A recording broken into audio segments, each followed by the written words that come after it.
All right, guys, what's going on? Welcome back to Top Line. It's your boy Chris, and well, man. Hope everybody's having a great Wednesday, man. It's Hump Day. Get over the hump. Y'all know I always have something good for Hump Day. Get over the hump, something. Yeah. Anyway, man. Darin Ham, Lakers head coach, went out and said one of his players the bed for about 10 games straight. Darin Ham, this was, one of those interviews. I think it was like his either his exit interview or it was right after the game. I forgot. I had a lot going on. He said one of his players just went to bed at that point. And for me, first of all, why would you say that? Like, Darin Ham, as much as I've tried, because I think I won the few. I won the few that was like, I'm gonna get on board, man. I'm gonna get on board with Darin Ham. I'm like, this was the Lakers' choice. Let's roll with it. Let's see what we got. Let's just see if he's the right fit for the job. But the more I tell you, when I started having a problem with Darin Ham. I had a problem with Darin Ham when he was doing all the talking about Russell Westbrook, saying he cornered Westbrook and this, that. And I was like, bro, like, you ain't coached the game yet. Like, calm down, my man. Calm down a little bit. To me, I felt like the job was the goal. Right? And what I mean by that, it felt like to me, and I can only speak for myself, felt like when he got the job, he won. At that moment, he got the job, he won. Right? Like I'm gonna be honest with y'all. I heard very little of Darin Ham before this. The one thing everybody kept saying is, well, with Darin Ham, sorry guys, hold on. Hope that's a little better. With Darin Ham, they're going to be accountability because he's a tough, no-nonsense type of a guy. So he's going to get some things done. They're going to be accountable, blah, blah, blah. But then when I'm paying attention, because I like to pay attention, I can't just take what everybody say on the surface. When I'm paying attention, I felt like, well, can he start working on the team?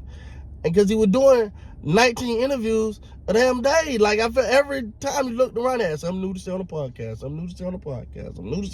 He was on this podcast, on that podcast. And it was just like, listen, I understand the times we live in, ladies and gentlemen. I really do. I'm not a prude. I'm not oblivious to the times we live on. But to me, I just feel like we're in the days where people are doing more talking than damn working.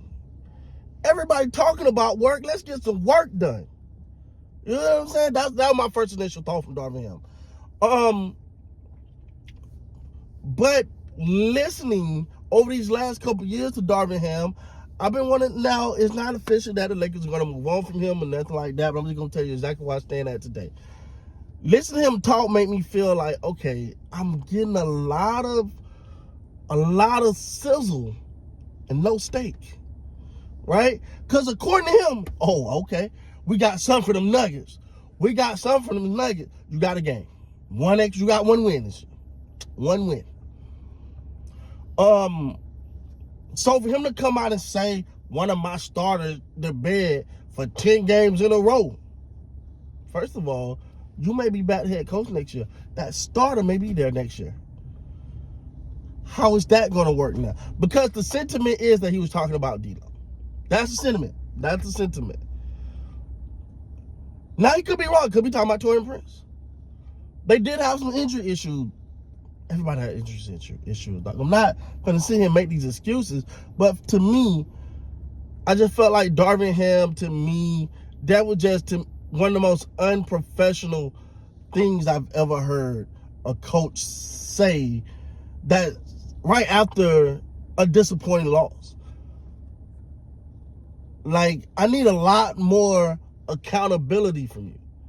You know what I'm saying? That's what I'm not hearing the accountability part from you. I need you to say things along the lines of, yeah, man, I got a lot to work on. We got to go back and get back in the lab. You know, the typical BS. You know, got to go get back in the lab. I got to see what I failed at. I got to see what I got to do better. Then I got to go bring that to the team. And I got to help. And the team, I got to get them ways that they can be better. And they got to give me ways. The leaders on the team got to give me ways that they can be better, so we can get this thing better. We can become better, and we get better from it and prepare to make a run next year. That's what I want to hear when I want to hear accountability. Okay, I'm glad. You had a 2-year run as Lakers head coach. I'm happy for you, my man. But unfortunately, though,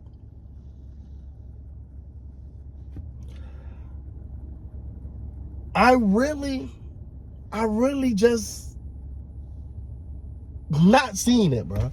Like, I'm not seeing it, bro. Like, I honestly, do I think Darin Ham could be a great coach in the NBA? I absolutely do. I absolutely think Darin Ham can be a great coach in the NBA.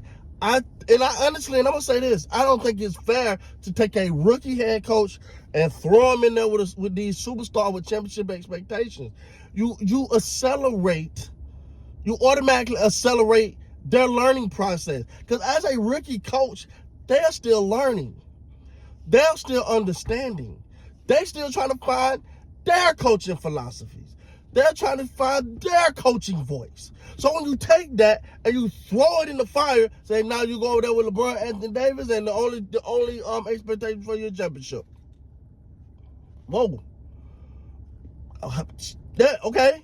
So I do think that part is unfair to rookie coaches. If I'm a rookie coach, as much as I love the opportunity in front of me, I'm not taking that job because I know it's like the Steve Nash and Brooklyn thing.